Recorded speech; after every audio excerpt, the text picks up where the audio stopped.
Okay, what's up guys, mga ka-hunter. Natapos na natin yung primer ang ating project. Ayan, natapos na. Tapos na natin siyang primeran. Buti, medyo araw-araw pa rin. Hindi pa umuulan. Sabi sa balita, uulan pa rin daw, kaya nagmamadali tayo. Ayan, natapos din siyang primeran. Ngayon naman guys, after nating mapatuyo itong primer, ay gagamit naman tayo ng waterproofing pintura. Ito siya guys. Primero water-based multi-seal elastomeric waterproofing, kulay gray.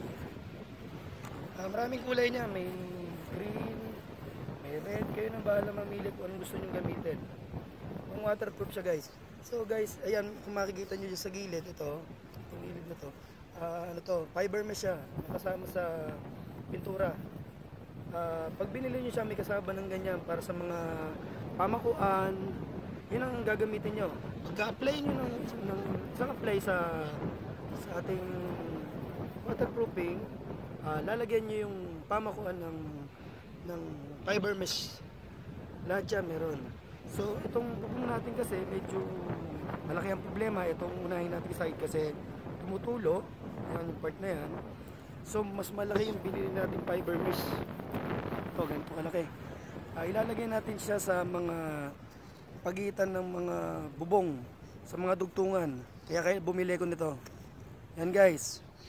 So pipintura muna tayo guys, at bago umulan, hinahabol natin yung araw.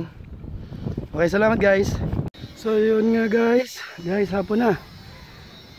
Natapos natin tong isang part na to. Yan.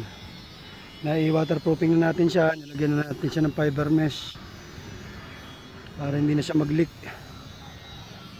Yan siya, kulay gray. Ngayon medyo hindi na nakisama ang panahon, kaya kahit papano ito nasimulan ko na din. Kaya lang talagang pagod na tayo, kaya obligado bumalik tayo bukas sa waterproofing natin. Okay, salamat guys sa panonood.